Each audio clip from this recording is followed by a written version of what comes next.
Halo teman-teman, selamat datang kembali di channel SF Movie. Gimana kabar teman-teman semuanya? Saya harap semoga kalian selalu diberikan kesehatan. Pada kesempatan kali ini, saya akan kembali mereview film horor yang berjudul Penjaga Iblis Dosa Turunan yang dirilis pada tahun 2025. Film ini mengisahkan tentang seorang gadis berusia 19 tahun yang bernama Ningrum, yang dimana dirinya mengaku sebagai penjaga iblis serta kelompoknya dibantai saat ritual. Film ini juga mengikuti penyelidikan seorang wartawan bernama Daru yang mencoba mengungkap kebenaran di balik peristiwa tersebut. Sementara Ningrum akan berjuang melawan ke kota iblis yang sangat berbahaya. Gimana keseruan ceritanya? So, tanpa banyak basa-basi, langsung saja kita masuk ke ceritanya. Let's go! Film diawali dengan memperlihatkan seorang ustadz bernama Hari yang sedang berjalan pulang dari masjid menuju rumahnya. Di tengah perjalanan, ada seorang wanita yang kita sebut saja Siti. Ia memanggil Pak Ustadz untuk meminta bantuan karena anaknya sedang kerasukan. Namun, tanpa mereka sadari, keduanya tengah diawasi dan diikuti oleh seorang perempuan yang bernama Ningrum.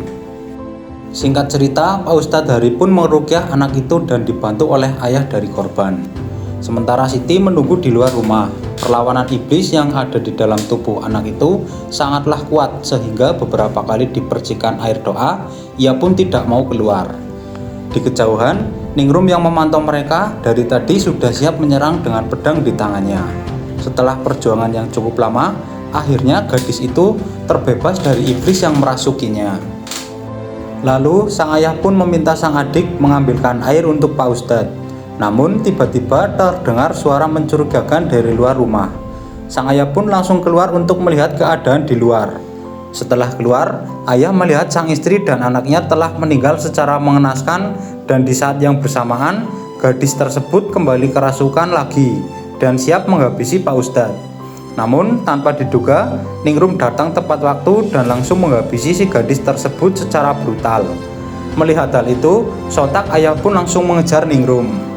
Sementara itu, Ustadz Hari yang panik lantas bergegas keluar dari rumah itu.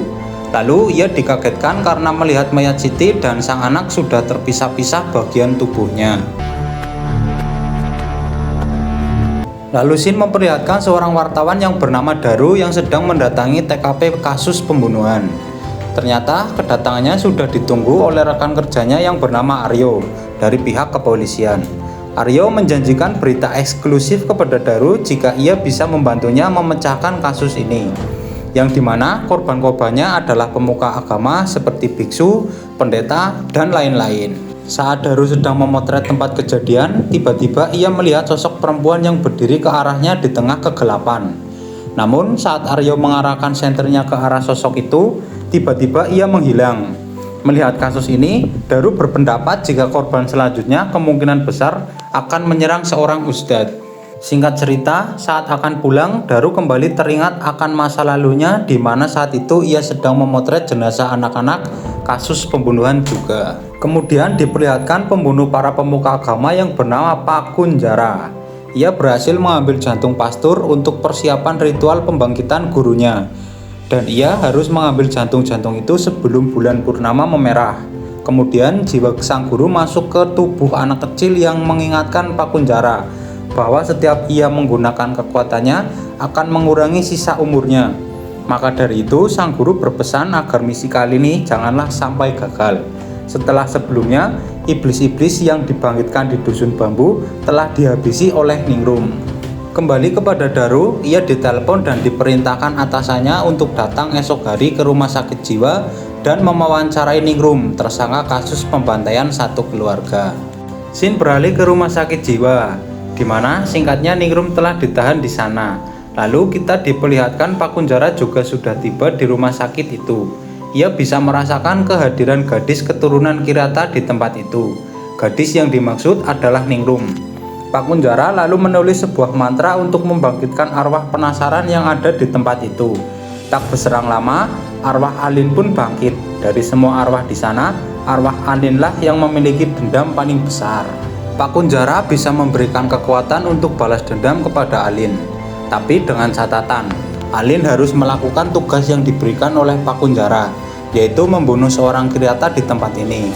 Pak Kunjara mengatakan lakukan apa yang semestinya dilakukan, yaitu membunuh Ningrum. Singkat cerita, akhirnya Alin pun diberikan kekuatan oleh Pak Kunjara. Singkat cerita, diperlihatkan Daru yang baru saja tiba di rumah sakit tersebut. Di sini ia tidak sengaja bersenggolan dengan dokter rumah sakit itu yang bernama Dr. Markum. Setelah berkenalan singkat, mereka pun jalan beriringan. Dr. Markum menjelaskan kalau tempat ini dulunya adalah gedung pemerintahan, tetapi kemudian dialihfungsikan menjadi rumah sakit jiwa karena departemennya telah bubar. Lalu Daru bertanya apakah Ningrum akan bertahan terus di tempat ini. Dr. Markum pun menjawab kalau pengadilan masih mau melihat perkembangan Ningrum. Kadang mereka belum yakin kalau Ningrum mengidap gangguan jiwa. Untuk pengamatan Dr. Markum sendiri, Ningrum mengidap schizophrenia dan delusional, di mana ia merasa dirinya bertugas membunuh setan yang berwujud manusia. Daru pun akhirnya masuk untuk mewawancarai Ningrum sesuai arahan dari atasannya. Awalnya Daru meminta Ningrum untuk memperkenalkan diri, namun Ningrum tidak merespon dan tetap terdiam. Daru kembali bertanya, apakah Ningrum kenal dengan korban yang ia habisi? Namun lagi-lagi Ningrum tetap terdiam. Daru yang bingung akhirnya menanyakan apa pekerjaan dan akhirnya Ningrum pun bersuara dan menjawab kalau pekerjaannya adalah menjaga manusia dari setan yang masuk ke dunia. Ningrum yang malas bertele-tele karena ia merasa semua sudah ia jawab saat di kantor polisi. Lalu Daru mengatakan kalau ia tidak mendapatkan salinan transkripnya dari polisi.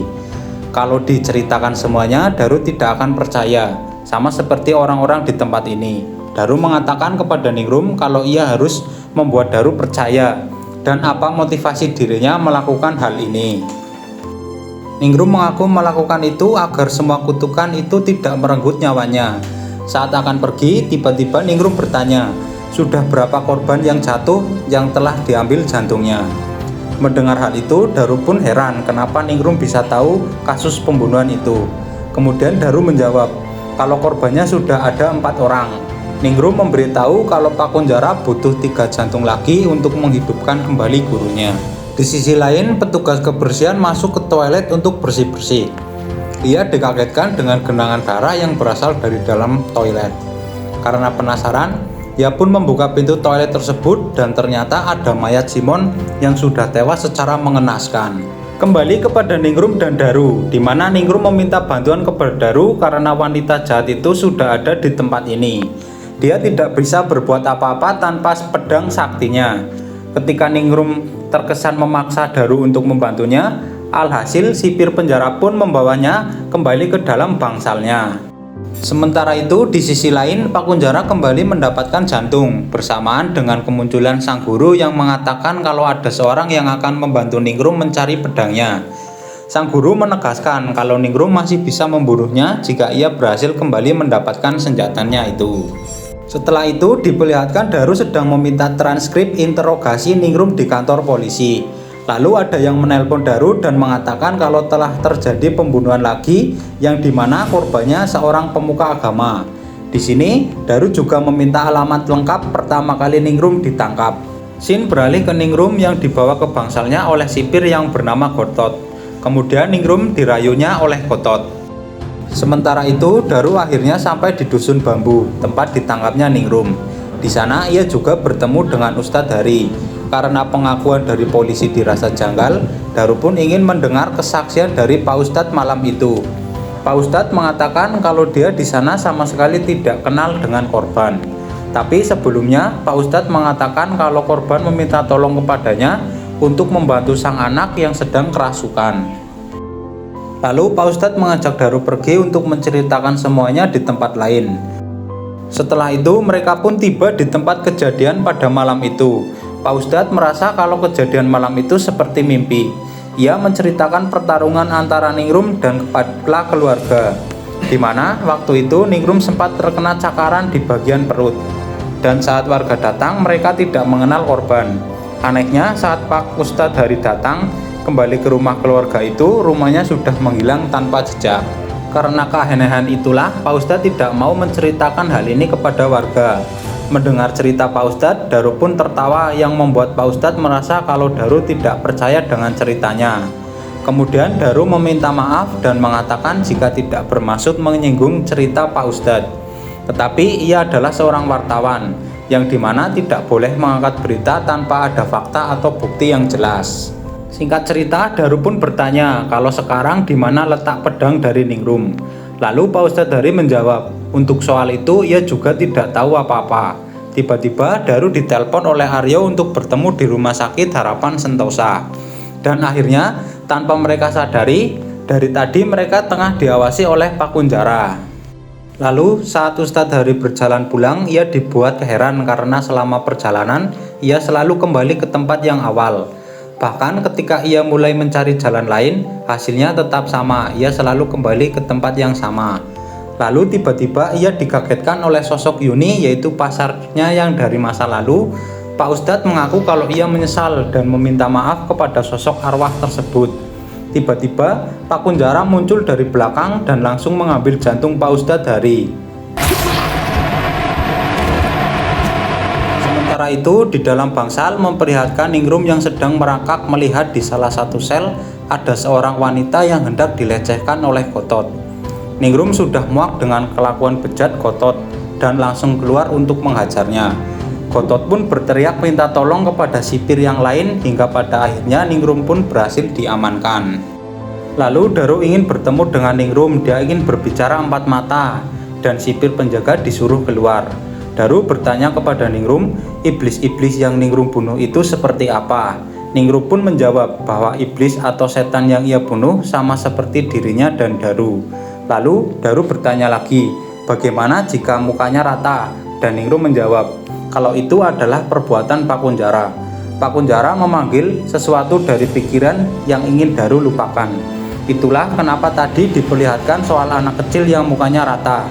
Ningrum juga menjelaskan dengan adanya Daru di sini, siapapun yang ia temui pasti orang itu sudah mati. Tiba-tiba Daru ditelepon oleh Arya yang memberitahu kalau Pak Ustadz Hari sudah meninggal, yang dimana jantungnya juga hilang. Sebelum Daru pergi, Ningrum menegaskan kalau orang-orang yang Daru lihat itu tidaklah nyata. Di rumah sakit, Aryo bertanya kepada Daru, kenapa ia bisa merasa kalau korban-korban ini ada hubungannya dengan kasus Ningrum.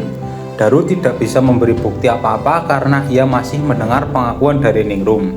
Daru bertanya kepada Aryo, apakah semasa hidup para korban ini pernah mengalami kejadian aneh. Lalu Aryo menunjukkan salah satu korban seorang pastor yang mengalami kecelakaan. Intinya semua para korban ini pernah mengalami kejadian hampir mati. Mendengar hal itu, Daru pun langsung keluar dan merenung. Daru mengatakan kalau ia pernah menyebabkan orang mati juga. Ia mengingat tentang kasus pembunuhan anak-anak beberapa bulan yang lalu. Singkat cerita, Aryo ditelepon bahwa jenazah Ustadz Hari sudah tiba di rumah sakit dan Pak Kunjara juga sudah tiba di sana untuk meneror Daru. Daru akhirnya tiba dan memberikan senjatanya kepada Ningrum. Dengan senjata itu, Ningrum kembali menjadi kuat dan berhasil menebas Alin hingga tewas. Ningrum memerintahkan Daru untuk melepaskan pasien yang masih ada di dalam bangsal. Sementara ia akan menghentikan Pak Kunjara. Singkat cerita, kedua wanita itu pun bertemu dan langsung berduel. Karena Ningrum terlalu kuat, Pak Kunjara mengeluarkan jurus terlarangnya, yaitu meminta kekuatan gelap untuk memberi kekuatan yang bersifat sementara untuk mengalahkan Ningrum. Hal itu membuatnya sedikit bisa mengimbangi kekuatan dari Ningrum. Pak Kunjara pun berhasil memisahkan Ningrum dengan senjatanya. Hal itu membuat Ningrum sangat kewalahan.